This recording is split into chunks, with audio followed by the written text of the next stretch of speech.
A very good evening to all of you. This is Business Today, your weekly business roundup brought to you exclusively on Channel I. And today is 4th of October 2017.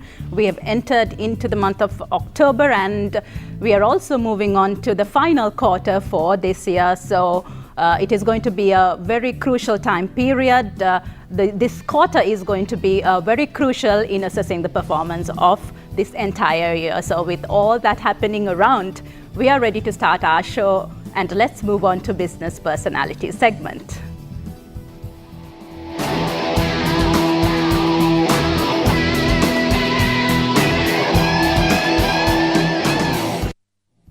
Yes, today we have a very, very special guest. He is a corporate leader, a business personality that the entire society believes in, and a giant in the corporate world. And his first name alone is just enough for you to identify who he is. So let's first have a look at the introduction to welcome our guest.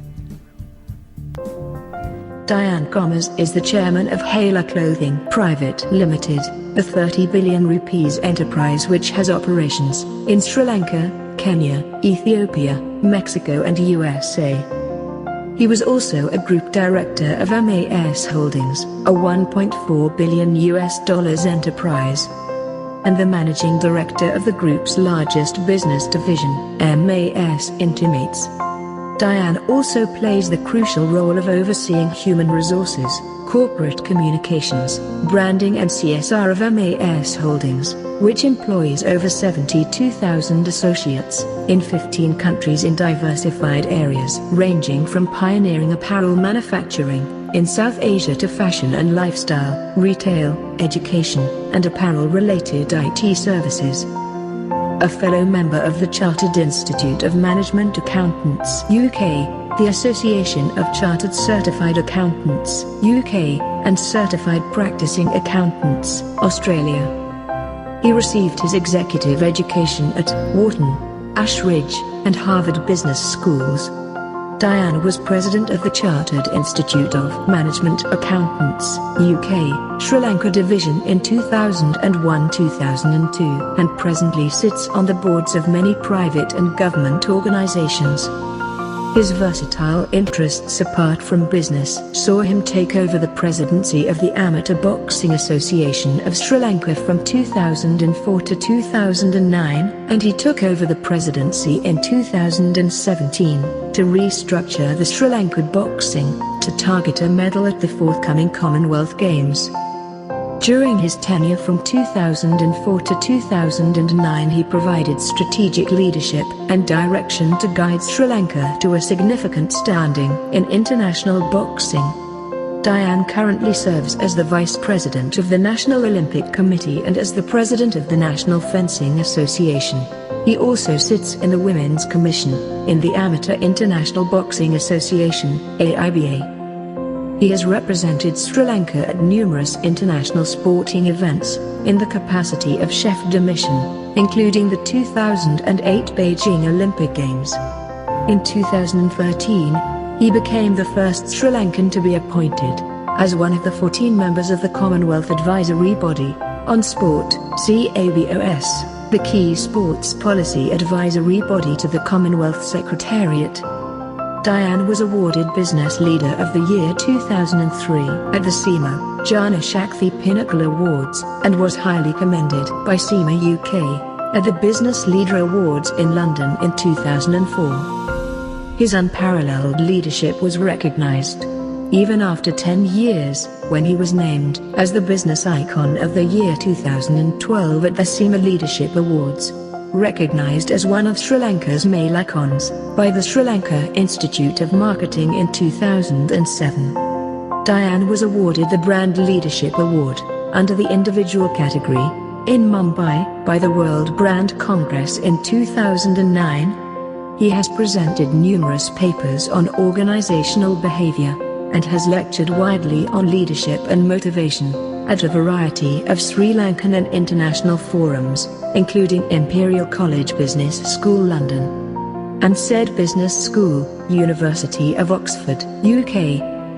His work in endorsing and promoting ethical business practices gained him an invitation as one of the 50 influential speakers from across the globe as a panelist at the Symposium of Gender Inequality in Emerging Markets at Green Templeton College, University of Oxford, January 2013. Yes, and he is one and only Diane Gomez. Mr. Diane Gomez, Chairman Hela Clothing, a very good evening to you. Good evening. Yes, to start our conversation, you're a very successful business personality, and we all have different definitions for the word success. In your view, how do you define success, and what is your measurement for success? That's a tough question.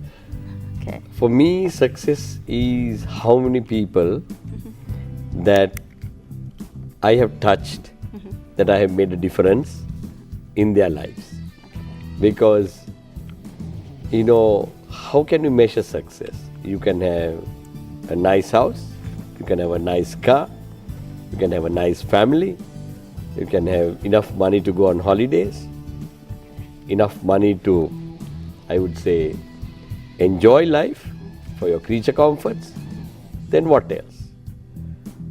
But as a Sri Lankan, I believe if I can make a difference to my countrymen and to all those people who's come into my life, that I have made a difference or improved their life by coming into life, coming into contact with me, that I made a difference, whether it's in their economic life, whether by advice or in their sporting careers, I think I would look back and say that I've done something good. And I always believe when I die, and if I die in Sri Lanka, right, when people come to Kanatta, the friends, my colleagues, and all those whom I touched their lives, what would they think? Would they think of all the awards that I have won? All the successful business stories? No. Whether I have really touched their hearts, whether I have really touched their lives, whether I have made them a difference. So I always think, if I dropped it today, what would they think? And I want them to feel that knowing me, that I've touched their hearts and done something good. That's my benchmark for success. Lovely, and you just mentioned that you believe in making a difference. So, from the perspective of a business icon in Sri Lanka, what is the difference you think this country requires in order to prosper and grow, and how do we approach it? I think business, if you look at it, we know we are driven by economic performances. But for me, I want it to be a sustainable performance, equitable share of wealth, and how I could make my employees and staff, my stakeholders and everybody happy. Now, it will be a bit of conflict because stakeholders will be driven by profit and, and how you play the ethical game. But I'd always see there should be some balance. Some balance where part of the action has to be shared. Part of the profits has to be shared. So that's one of the reasons when I took over Hela Clothing, that when the British investors talked me into it, and to take a company public, and I thought it's a great opportunity to make a difference for my Sri Lankan colleagues. That I could take this company at $300 million, a public company, the first apparel company to be taken public, and many of those people, the younger people, to become rich as well, Right. to have some ownership. Yes. So that's my kind of philosophy. Great. And talking about Hela Clothing, the main investor of Hela Clothing Dominic McVeigh was barely 15 years when he made his first $1 million. So when he came to Sri Lanka with such a huge investment, what did he actually expect from Sri Lanka and what did he expect from you when handing over this responsibility? Actually, Dominic McVeigh, I met him accidentally. I call it an accident. He says it was pre-planned for 6 months. Actually, he asked through a friend of his, guy who was on the board as a non-executive director, Mr. Rasaya, that whether I could have a conversation with him and to get some advice. So we met for dinner, and when I saw him for the first time, I thought, okay, who's this kid? And then he mentioned that they took this British company.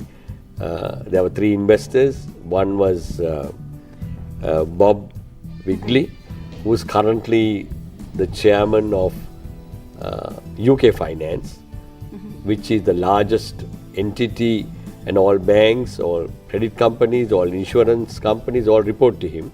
With the former chairman of Merrill Lynch, him, Dominic, and Mr. Tom Singh, who was also founder of the billion-dollar retail chain New Look. They invested in Sri Lanka, and they were looking for a chairman to take this company public. So I said, look, I'm just retiring from MAS Holdings. I had enough apparel, I had a great career. I have pre-planned my retirement plan, to do some villas, run my art street, get involved in boxing, run a business school to teach leadership. So I had already planned it, and that was my kind of a retirement. But you're still doing all that. Part of it. Okay. And so I said, I have no intentions. He said, no, I think you're pretty too young. Your daughters are just coming back from England after their university education. You need to do something good for them. Plus, you've got a lot of energy in the next 4 years to take a company public for the first time. Now, actually, he sold it very well. And I got roped in, and then I took over. I took over the company. We are a $200 million company now with 10 factories in Sri Lanka, in Kenya, Ethiopia, and Mexico. So it's a great challenge to change cultures, etc. But Dominic is a unique guy. The partners are very unique. They are investment bankers and they are businessmen. I was a great corporate executive, but I don't think I would call myself a great entrepreneur because I was a little risk averse being an accountant. But nevertheless, it was a great challenge. And I said, why not? I have nothing to lose. I invested in the company, and now it's a new game, and I enjoy it. Right. So within a year of you taking over this company, you were able to double the top line and manufacturing capacity, and also extended its boundaries into the international market. How did you do it within just 12 months, 365 days? I think it's all the people. People make a difference. If you recruit people, I always believed, even when in my previous job, recruit people younger, recruit people who are more qualified and who are better than you. So I had all the experience, and to create a great culture of winning, culture of equality, and culture of challenging the process. Simple stuff. So I managed to do it successfully even here. Okay, so Hela Clothing is among the top 15 exporters in Sri Lanka. So can you talk about the contribution that you are passing on to the local market, local economy? I think when you take on new companies, there are a lot of challenges. And we have limited resources. So within those limited resources, we need to actually manage what we need to grow. So I don't think we can start from the beginning to take these companies into 300 million. So we need some acquisitions. But when you do that, you need to bring some cultures. Okay. a cultural difference and to create a new culture called Hela culture. Okay. So we had to drop a lot of people. We had to do the restructuring of the organization. We had to cut costs. So we had to be brutal as well. But we delivered on our promises, especially to the customer. And setting up anywhere in the world, it's the same philosophy. Right. So currently, the apparel sector is the main export revenue generating stream in Sri Lanka. So, in order to expand this market further and to develop its market share, what are your suggestions if you look at the entire apparel sector? I think it's the innovation. Okay. Innovation, speed, and the quality of management. What is the newness to the product? How we can do it faster? At a more efficient cost than what we are having at the moment. So you have to manage all those variables. Okay. So the larger companies in the country are geared for it. The smaller companies basically struggle because they don't have the design or the innovation facilities. They can't afford to get the right management. And especially if you don't have a strong brand to get the workforce. So those are the challenges that everybody is kind of going through at the moment. Okay, so on the other hand, actually, you also pay a lot of attention and you pay a lot of attention on people you recruit. So when you interview candidates, what are the key areas that you look into in recruitment? It actually depends on the job, but I generally, sorry, I'm a little nasal because I got a cold. Okay. I look at few things, few critical characteristics. I never bother about the work experience because by the time I talk to the candidate, the human resource development or the department would have kind of screened the qualification, entry ticket to the game, whether the candidate has a degree, if it's a finance, which kind of background he has. So I will never talk about ask any technical questions because I take it as granted that they are technically competent. You know, that box is ticked. What I really want to understand is the personality, whether the personality will fit into our culture. The second thing is whether that personality has done other things like sports or extracurricular activities or things like that, which make them adaptable and whether they can work in teams. So, and the passion. Right. If somebody is passionate and say for example, people used to ask me why do I recruit so many sportsmen? I mean, were you in, is it a sports company or is it a lingerie manufacturing company? Even in my previous job. But I understand if you're a sportsman or a sportswoman, if you're an athlete, that first you have to understand defeat. Right. There's a single athlete who's won gold medals all the time. There are more defeats in everybody's life. But a good athlete, a successful athlete, understands defeat and he wouldn't take no for an answer. He would keep on trying or she would keep on trying and they would succeed. So even a different scenario, their personality is like that. They won't take no for an answer. If they get defeated, they'll come back fighting. So people of that quality is much more important to me rather than having a first class. Great. And I was just going to come to that question and that problem we face right now, as there's a huge issue in the labor market, as we have so many graduates, highly qualified, but they cannot find employment. What do you see is the issue in the labor market right now? Why do these people find it very difficult to find employment? Unfortunately, it is our education system. The education system makes you a very stereotyped individual, and they have been taught not to challenge, not to challenge the process, not to challenge the lecturers, not to challenge the leadership, etc. So they are very narrowly driven. I used to go and give a lot of guest lectures at the university at different campuses, and both at management, sometimes engineering. I've spoken at more than 100 times. The difference I see is our system or the university, starting from internship, from interactions with the industry, from giving them the soft skills, that emphasis is not there. And those particular lot who has that has a huge advantage over the others.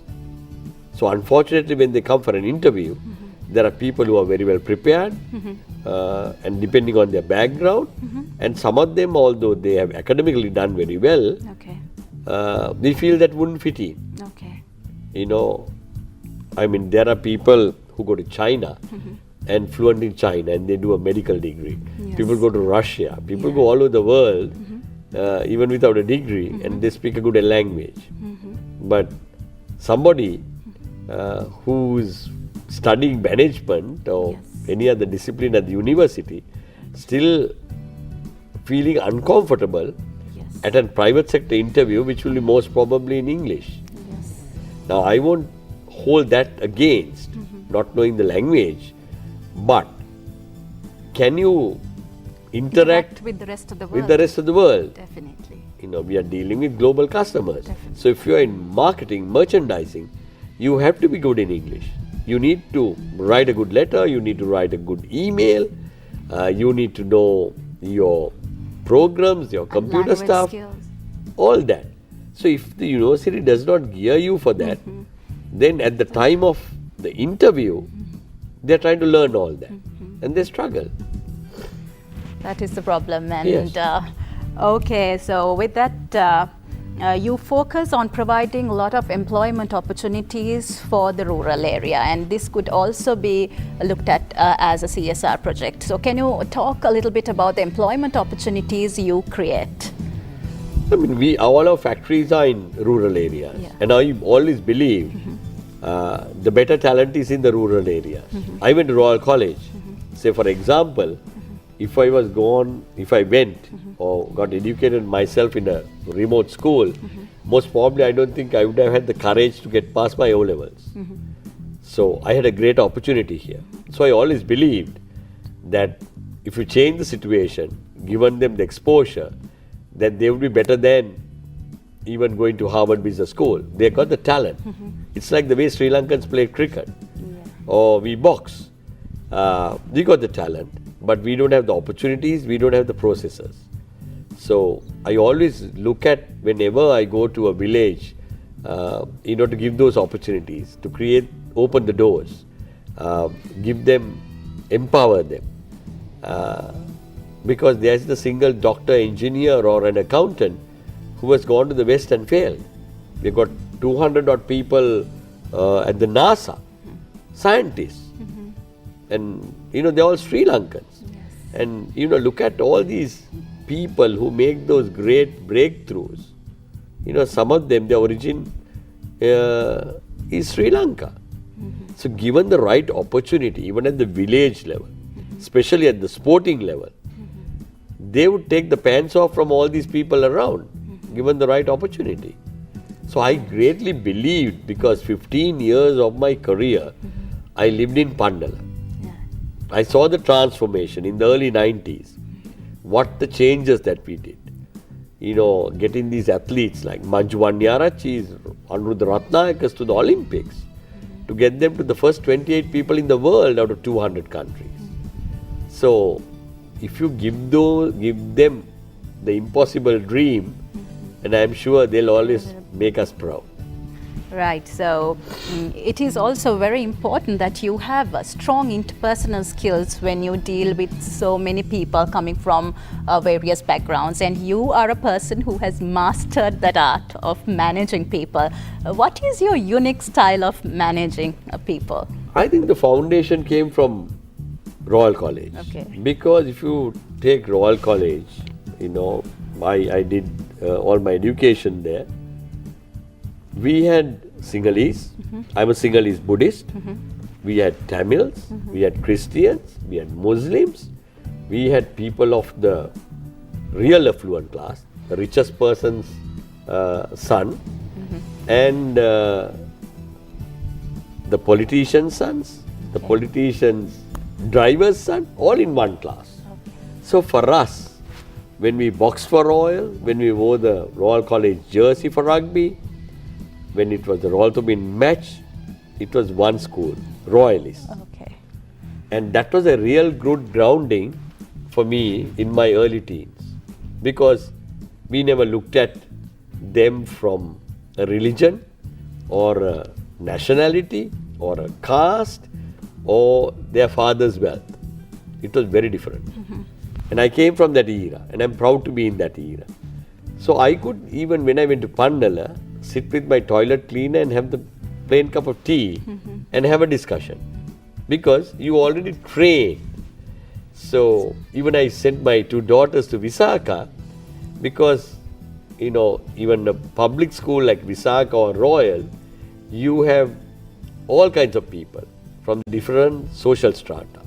And you need to understand, you need to keep your feet firmly on the ground. Subsequently, even them, they studied in England, and I went to Harvard Business School. Yeah. But nevertheless, the foundation was very strong. So I could relate to people at any level, and I was always comfortable.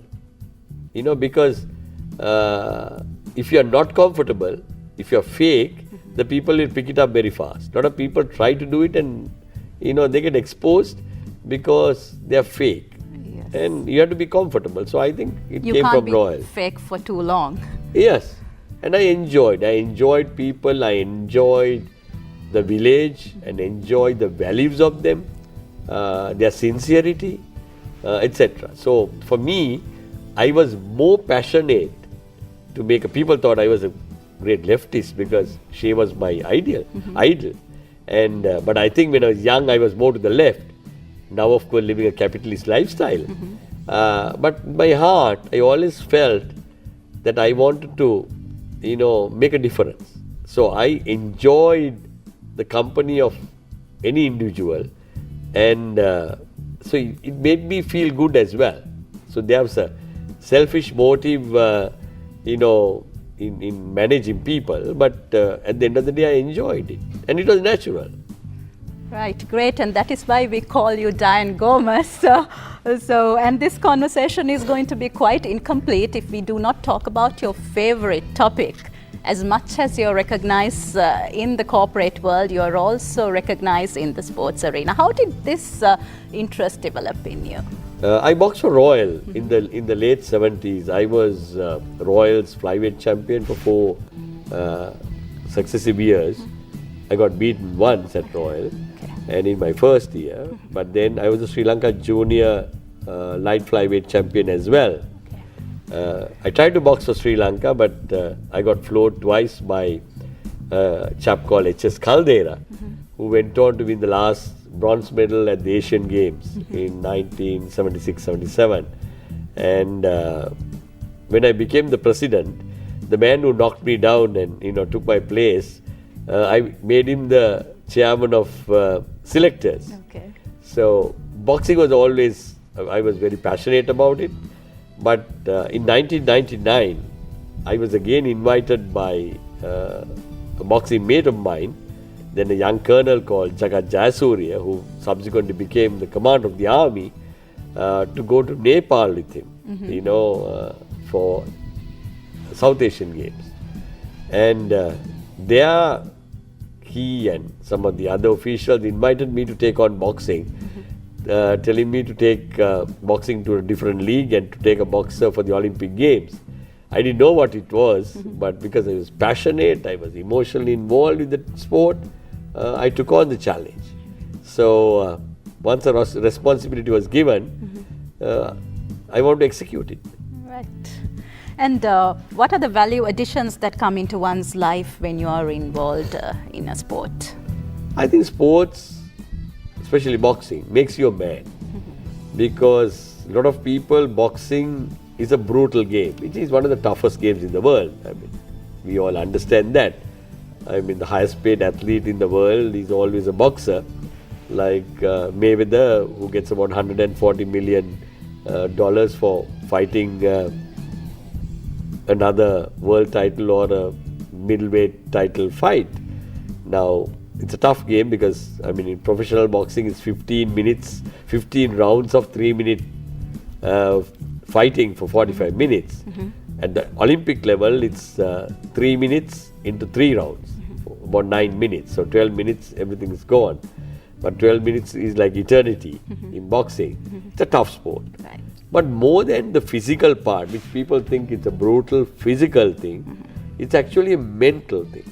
Okay. You know, for most of boxing, it's about strategy, it's about mental agility as well.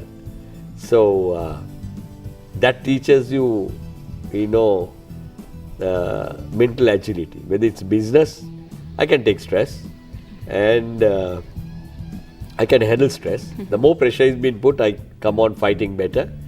And you also fight clean. You don't hit below the belt. You don't hit into the kidneys or the back of your head or anything like that. It's a straight game. You play a straight game, you put on the gloves, you shake hands with the opponent, you fight. At the end of the fight, you know, the 5 judges will decide who won. You shake hands again and get out from the ring. And you don't keep those grudges, you know, like most of the other guys. Because, you know, you understand it's a sport. And it builds your character. Actually, boxing has really made me what I am today. The philosophy, being in the corner, the strategy part of it, the mental agility of motivating people. I learned a lot through boxing. Right. Thank you so much. Actually, time is just flying when we are talking with you. It was an absolute honor having you with us today. Thank you very much for joining us. Thank you. Right.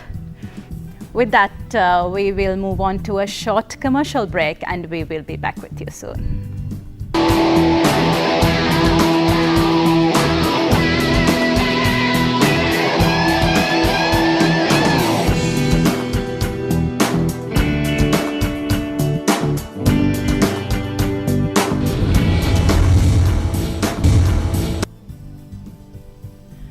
Welcome back to Business Today, and as there's so much happening in the Colombo stock market, we thought of moving on to a lengthy discussion on this subject and to talk about the current situation and the areas related to the Colombo stock market. So let's move on to the segment.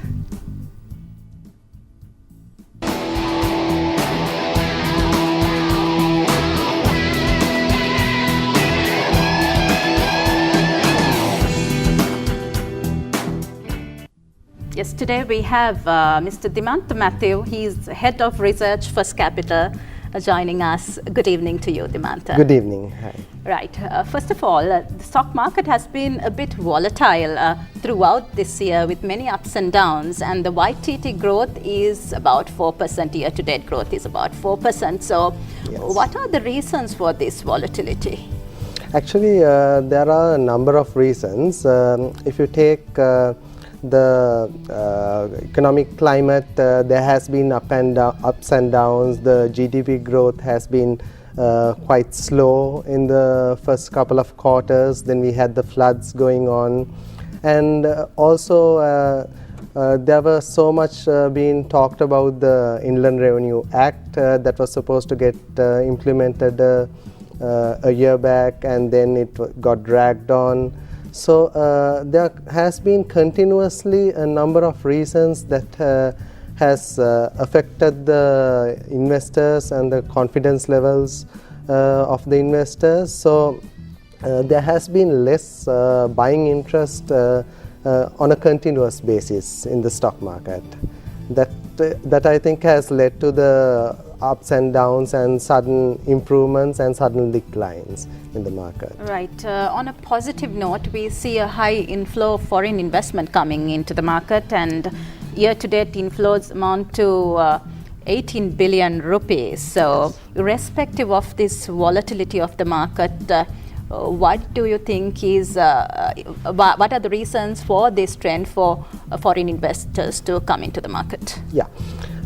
Actually, if you take the last couple of years, there has been outflows, but this year there has been a significant and notable inflow.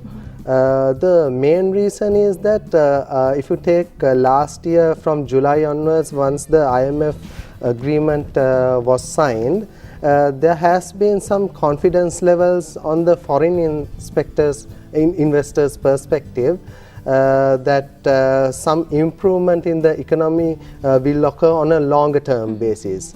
And we see now over the last 3 consecutive reviews that the third tranche also was released by the IMF. So that shows the continuous progress in the economy, and that has led to inflows coming back into the stock market. And also, if you really look at it, comparing with peer frontier markets, our market has been extremely cheap at the moment, and because of that, very attractive compared to the other frontier markets. Also, if you look at South Asia, has been identified as the driver for growth of global growth. So because of that, there is that foreign inflow wanting to take a piece of that growth coming in to overall South Asia as well. So as a part of it, we are also getting a lot of inflows, and also contributed to it is the economic improvement over this year that has happened. Okay, so do you think the current economic climate and agreements with IMF are having an impact on this situation? Definitely, definitely. What happens is when you have a global institution like the IMF tied up with this kind of agreement. Now you can see that it's a 3-year agreement, and it goes into a lot of reforms, structural reforms that occur in the economy, and which aims at putting the economy on a accelerated growth path, which has not happened over the last few years. So this gives the confidence for the foreign investors, and they do not really need to rely on the political climate that prevails as well, because you have an agreement and you have an institution quarterly and half-yearly reviewing the progress of the economy. So that gives that added confidence and added boost to the investors. Right, but at the same time, why isn't it same with the local investment? Because you don't see many locals investing in the market. Why do you think is this happening actually? That actually has been a problem, because if you look at over the years, 75% of stock market participation comes generally from the local investors. So that has been part of the reason for the volatility as well, that there has not been sufficient local investor participation. Now the main reason for that could be the interest rates. Now if we look at it over the final quarter of last year and to probably the early part of this year, we have seen a rise in interest rates, and even today I think we see sort of fixed deposit rates at around 13 to 14%. So if you really look at it, sometimes investors are actually happy to get that fixed return of 13 to 14% at a much lower risk. So generally equity market is considered a higher risk instrument, which requires obviously a higher return, expected return as well. So what needs to happen is actually the interest rates needs to start coming down for the local investor participation to start improving in the market. So I believe in the coming months with even the government securities market, you can see interest rates have significantly declined. So we think that it will reflect in the banking interest rates as well, giving a better prospect for the local investors as an alternative investment opportunity. Right. So thank you very much, Dimanta, for joining us today, and we really appreciate your presence today. Thank you. So with that, we got to wind up for today. Thank you very much for being a part of Business Today. We will see you next week, same time on Channel I. Good night and take care.